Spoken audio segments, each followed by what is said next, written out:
Now that the chickens are laying, they're going through their food a lot faster. We were only buying about 1 bag of food a month.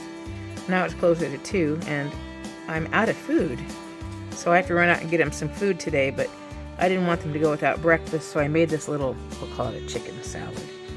It's oatmeal, cat food, lettuce, carrots, and of course, the main ingredient,